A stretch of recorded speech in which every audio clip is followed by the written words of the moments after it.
Turma, não sei se vocês estão enxergando o plano de ensino.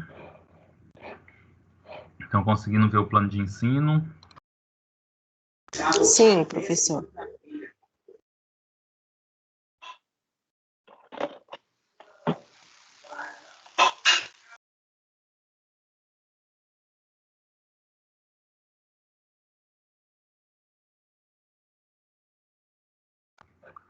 Ótimo, então. Turma, inicialmente eu gostaria de desejar boas-vindas a todos, né, esse semestre. Acredito que esse semestre nós vamos estar um pouquinho mais próximo, tá? Antes de eu falar sobre isso para vocês, gostaria de pedir desculpa em relação à minha imagem. A minha webcam, essa semana, eu acho que queimou, porque está aparecendo uma tela preta aqui, simplesmente não aparece nada, tá? Por isso que eu não estou aparecendo para vocês, mas eu irei organizar o mais breve possível. E sobre a nossa disciplina, né? Não sei se vocês estão sabendo, mas existe uma possibilidade de nós retornarmos presencialmente, mas como é que vai funcionar? O aluno ele vai ter a oportunidade de ir para a sala ou não, só que o professor vai estar dando aula presencialmente e, ao mesmo tempo, estará sendo filmado, né? E sendo transmitido pelo Teams, como está sendo agora, tá? Aí os alunos que desejarem ir para a sala vão, e os que não puderem por alguma questão, ou porque vai ter um limite de alunos que vão poder ir, tá? Então, possivelmente vai seguir dessa maneira, tá? Acredito que em breve vocês deverão ter alguma informação mais detalhada sobre isso, ok? Em relação à disciplina que vai acontecer todas as quarta-feiras à noite, turma, eu me chamo Ellison Firmo, tá? Eu serei o professor de vocês da disciplina de Farmacologia dos Sistemas. Essa disciplina, de modo geral, ela engloba vários conteúdos que são extremamente importantes, tá? E eu vou mostrar para vocês um pouco sobre esse plano de ensino, sobre essa questão dos conteúdos que nós vamos abordar. Turma, vocês são do 4º período de enfermagem, certo? Sim. Vocês tiveram uma outra disciplina de farmacologia ou não? Essa é a primeira? Essa é a primeira, professor. Né? Tranquilo.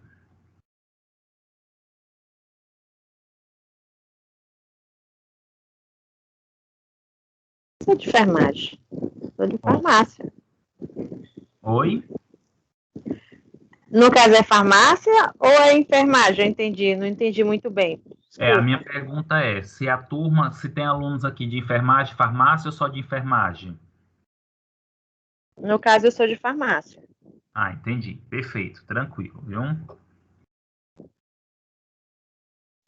Então, vou mostrar aqui o plano de trabalho, tá?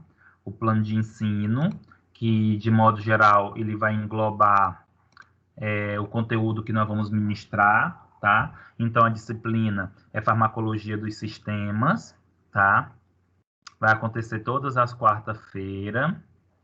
E qual é o objetivo, de modo geral, da disciplina, né? Tem como objetivo desenvolver no acadêmico competências gerais ou de fundamentos de área de acordo com as unidades de ensino e conteúdos estudados, sob o foco nas habilidades necessárias para a atuação profissional. Além disso, com o uso do ambiente virtual de aprendizagem, o acadêmico é inserido no contexto das ferramentas tecnológicas de autonomia na aprendizagem. Então, turma, uma das coisas que é muito importante vocês compreenderem é que a nossa disciplina, né, essa disciplina, ela tem o perfil de ser a AMI, ou seja, aula modelo institucional. Então, vocês vão ter aula comigo, mas vocês devem seguir a apostila disponível no AVA, as atividades que vão ser abertas no AVA, tá? Acessar o AVA, que isso é de primordial importância, e lembrando que, apesar dos slides, ele ser meu, eu vou disponibilizar também, tá, para vocês no sistema, ok? Mas vocês têm que, literalmente, turma, abrir o livro didático de vocês, ler e seguir aquela sequência e também responder as atividades pertencentes ao AVA.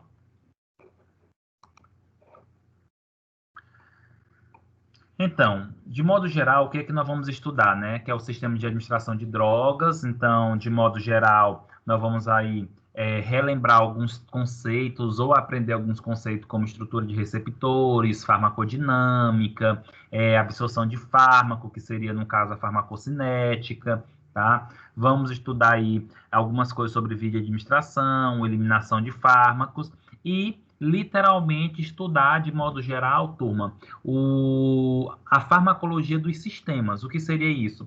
Estudar literalmente as classes farmacológicas, tá? Fármacos que agem no sistema nervoso autônomo e periférico, tá? Que envolve desde aí fármacos adrenérgicos, fármacos bloqueadores do sistema adrenérgico, anestésico, analgésico, relaxantes musculares, fármacos que atuam no sistema cardiovascular e renal, que envolve farmacologia dos antihipertensivos, que tratam insuficiência cardíaca, tá? Hipertensão arterial.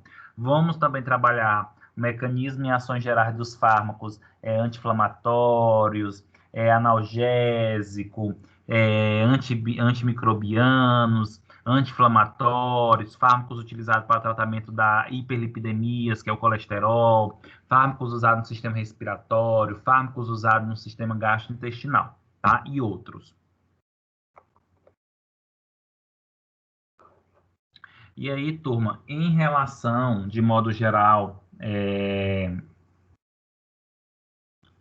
só um momento.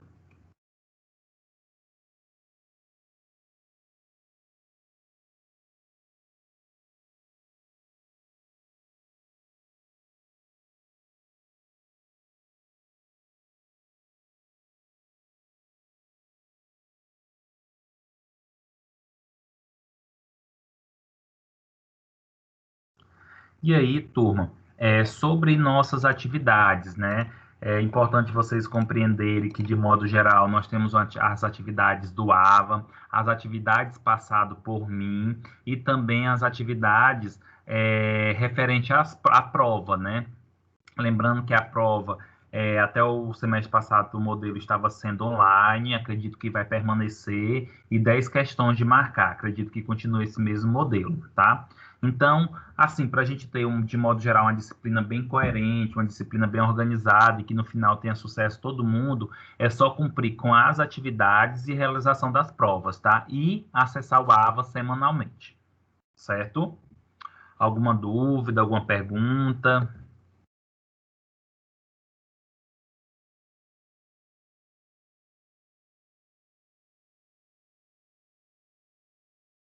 Professor, a sua matéria tem aula prática ou não?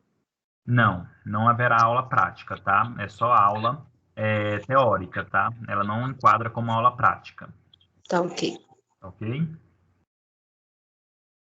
Certo. Então, turma, eu irei, nesse momento, retroprojetar nosso primeiro conteúdo, tá?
Turma, vocês estão vendo os slides?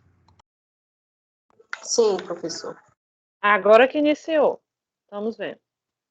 Perfeito. Eu vou pedir só mais 5 minutos que estão me chamando aqui para organizar o link, mandar o link novamente, que outros alunos estão tendo dificuldade. Só um momento. Como a gente está iniciando, né, para não todo mundo conseguir acompanhar.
Turma, fármacos anti-inflamatórios, tá? É o primeiro temática, tá? É a primeira aula que nós vamos estar trabalhando aqui. E vamos falar um pouco sobre o que seriam esses fármacos anti-inflamatórios. Para a gente falar de fármacos anti-inflamatórios, é necessário nós falarmos inicialmente do que é a inflamação, tá? Em relação à inflamação, de modo geral. Gente, a inflamação, ela é um mecanismo de defesa natural do organismo a qualquer agressão sofrida. Turma, a qualquer momento, se vocês tiverem desejo de interromper, fique à vontade, tá? Não se preocupe. Professor, desculpa interromper o senhor, mas tem uma colega minha que disse que está tentando acessar, mas o senhor não está aceitando. Não está aparecendo aqui. Tá, eu vou pedir para ela continuar tentando. Patriale? Isso, ela mesma, Patrinha. Patrinho, tá pronto, vou aceitar agora. Tá aqui. Ok. Ok? Obrigada. Nada.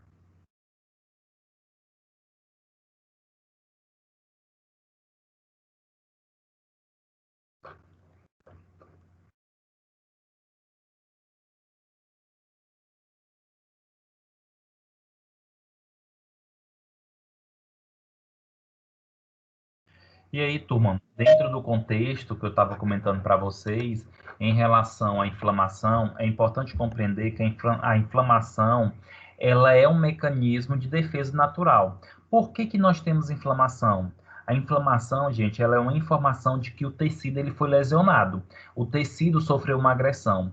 E a inflamação, ela se torna importante, pois, uma vez que o indivíduo ele tem um processo inflamatório, esse processo inflamatório ele tem como objetivo de limpar a lesão, tem o objetivo de retirar as impurezas que tem nessa lesão para depois iniciar o processo cicatricial. Então, a inflamação ela é importante, é uma defesa.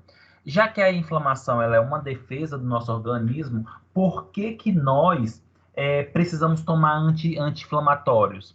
Porque a inflamação ela é benéfica ao nosso organismo como quando ela é uma inflamação aguda, ou seja, quando ela é autolimitada. Mas a partir do momento que ela passa a ser uma inflamação crônica ou uma inflamação já generalizada, que leva a várias manifestações no organismo, como febre, dor, vermelhidão, edema, é importante que literalmente seja tratado essa inflamação, ou pelo menos reduza o processo inflamatório, não é que cesse, reduza esse processo inflamatório, tá? Então, A inflamação, gente, ela é uma resposta normal de proteção às lesões teciduais causada por trauma físico, agentes químicos ou microbiológico nocivo. Então, o que está querendo dizer aqui?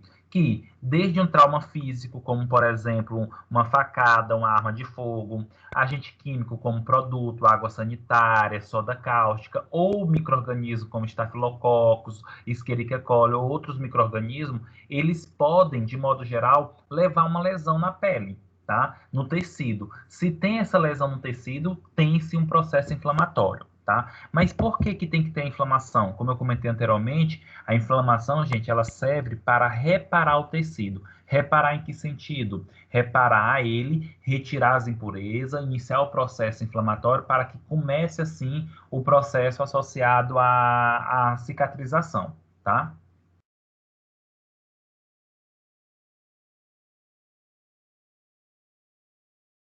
E aí, gente, quando nós pensamos na inflamação, existe aí 5 sinais cardeais da inflamação. O que seriam esses sinais cardeais? Que geralmente toda pessoa ou todo processo inflamatório leva a esses seguintes sinais e sintomas, como dor, a pessoa vai sentir dor, vai aumentar a temperatura naquela região que está inflamada, vai aumentar, vai ter um vermelhidão, rubor, que é a cor, vai estar inchado, vai ter edema, e também, turma, vai ter perda da função. Essa perda da função é que não consegue aquele órgão, aquele tecido, exercer a função normalmente que geralmente acontece. Eu gosto muito de dar um exemplo quando se fala nesses 5 sinais cardeais da inflamação para o furúnculo. O furúnculo, gente, é um processo inflamatório e infeccioso, tá? Mas só para vocês terem ideia, um indivíduo que tem furúnculo, aquela região dói. Se você colocar a mão em cima do furúnculo ou ao redor, você vai perceber que tem uma temperatura mais elevada. Fica altamente vermelho, né, ruborizado, e fica inchado, edema. E além disso, por exemplo, se a pessoa tiver um furúnculo nas nádegas, ele não consegue sentar direito. Se tem debaixo das axilas, não consegue manusear o braço direito, ou seja, perde a função, tá? Então, fique atento que todo processo inflamatório, gente, tem esses sinais aqui, todos. A diferença é que, dependendo da lesão, o indivíduo ele pode ter um pouco mais desse processo inflamatório, ou está um pouco mais exacerbado esses sinais, ou não.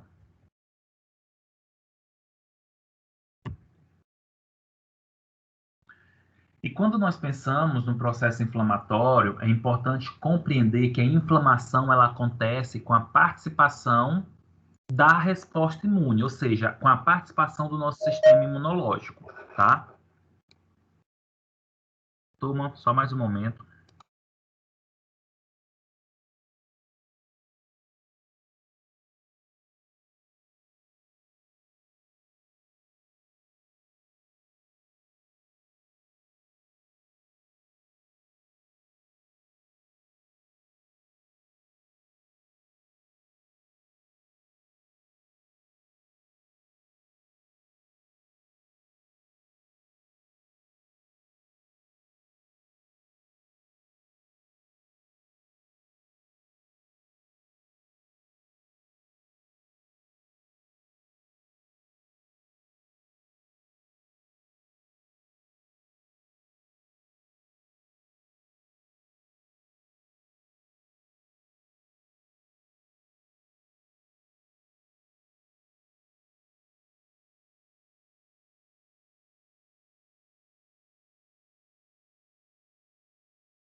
Então, turma, quando a gente fala nesse processo inflamatório, né, é importante compreender que ele envolve uma resposta imune, ou seja, a participação de células imunológicas, como, por exemplo, neutrófilos, eosinófilo, macrófago, tá? E quando se tem essa inflamação, que tem principalmente ativação do sistema imunológico significa o quê? Que possivelmente o processo inflamatório ele aconteceu em resposta a algo estranho, a um organismo estranho, um fungo, uma bactéria, um vírus associado ali, adentrando ao tecido, ou então porque o organismo entrou em contato com alguma substância antigênica. O que seria essa substância antigênica? Antígeno significa estranho, né? Então, uma substância que é estranha ao organismo que pode causar algum processo. E aí, o que é que acontece? Quando se tem essa manifestação da inflamação com a participação do sistema imunológico, nós podemos ter duas características. Primeiro, a inflamação ela pode ser benéfica ao hospedeiro, pois no final permite que o micro-organismo invasor seja fagocitado, eliminado e neutralizado, e isso é muito importante. Ou então, dependendo da lesão ou dependendo do micro-organismo, acaba sendo uma resposta deletéria, ou seja, nociva. Em vez de resolver o problema só, tem, além disso, uma inflamação crônica. Aí sim, essa inflamação crônica vai levar a vários problemas associados ao organismo, porque vai aumentar a temperatura corporal, tá? É mais complexo. E é importante compreender que para também sanar e resolver alguns processos inflamatórios, tem que saber a causa. Qual é a causa da inflamação? A inflamação ela está sendo ocasionada ou o indivíduo tem a inflamação porque ele está tendo uma infecção. Tem um micro-organismo que está instalado em um tecido. Não adianta, turma, dar o anti-inflamatório. Vai ter que literalmente dar um antibiótico. Nesse caso, o antibiótico vai matar a bactéria vai sair do tecido e por si só o tecido ele vai restaurar-se. E aí não vai ter mais o processo inflamatório. Por isso que é muito importante essa compreensão. Compreensão do quê? O que causa a inflamação? Eu tenho que resolver a causa da inflamação, não é a inflamação em si.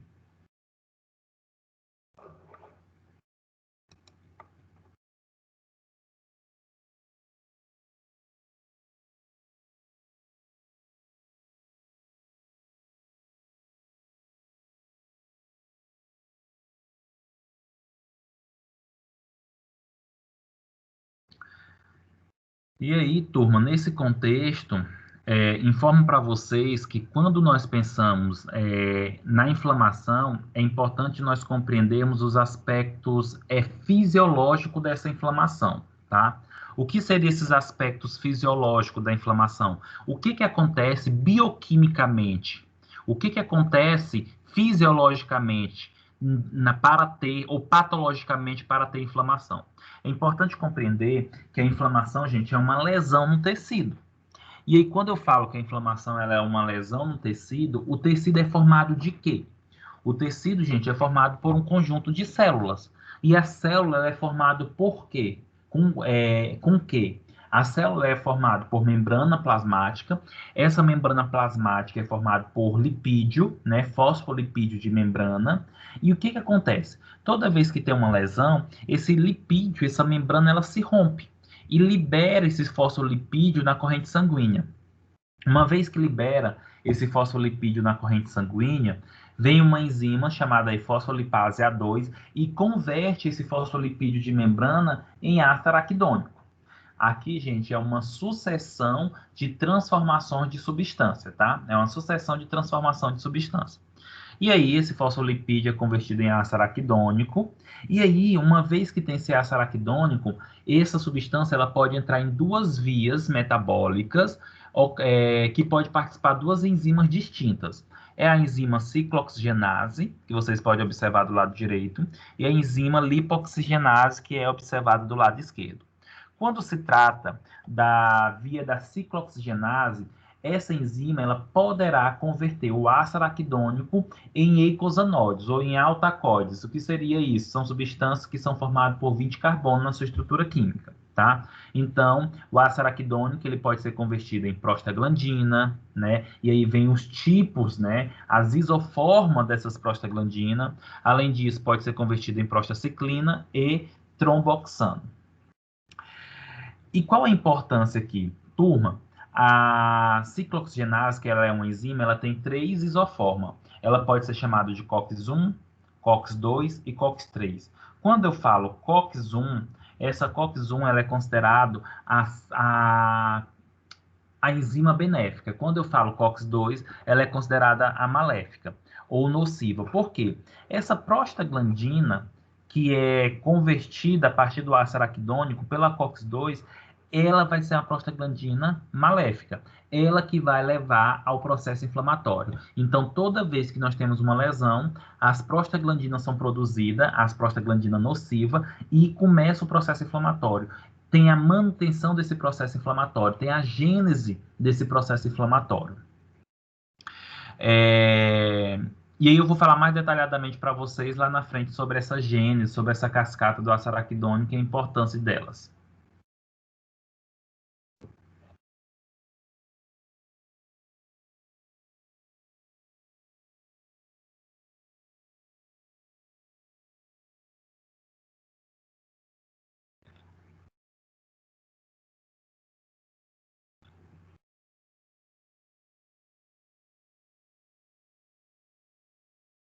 E aí, turma, olha só.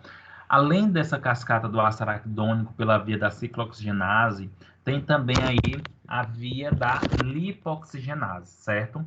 Dentro dessa via da lipoxigenase, nós temos aí o ácido HPET. O que seria aí? O ácido araquidônico, ele é convertido em ácido HPET pela lipoxigenase e acaba sendo convertido o ácido HPET em leucotrienos, várias formas de leucotrienos.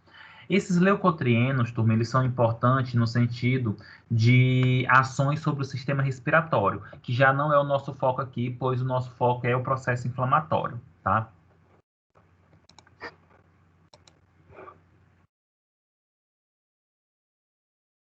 Turma, alguma pergunta sobre essa cascata, né? É muito importante compreender ela, pois ela que vai dar a nossa base aí para que nós possamos compreender os mecanismos de ação dos fármacos anti-inflamatórios, tá bom? O foco, nesse caso aqui, principal, é literalmente compreender que os lipídios da membrana, que foi solto, que foi liberado por uma lesão, eles vão ser convertidos em ácido araquidônico pela enzima fosfolipase A2. E o ácido araquidônico ele vai ser convertido em prostaglandinas, né, pela ciclooxigenase, sendo que existe 3 isoformas, ou seja, existe 3 COX, né? A ciclooxigenase ela pode ser chamada de COX. Aí tem a COX-1, 2 e 3, sendo que a COX-1 é benéfica. Então, toda vez que a COX-1 transforma o ácido araquidônico em alguma coisa, isso vai ser bom. E quando a COX-2 transforma o ácido araquidônico em prostaglandina, isso aí vai ser ruim, tá? A prostaglandina ela vai causar inflamação. Turma, vocês sabem me dizer quantos alunos tem na turma de vocês?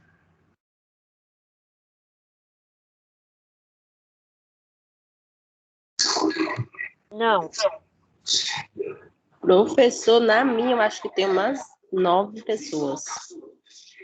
Entendi. Professor, não faço a mínima ideia, porque eu troquei de turno e só sei que tô assistindo aula. Agora os alunos, não faço a mínima ideia. Entendi, gente. Só um momento, peraí.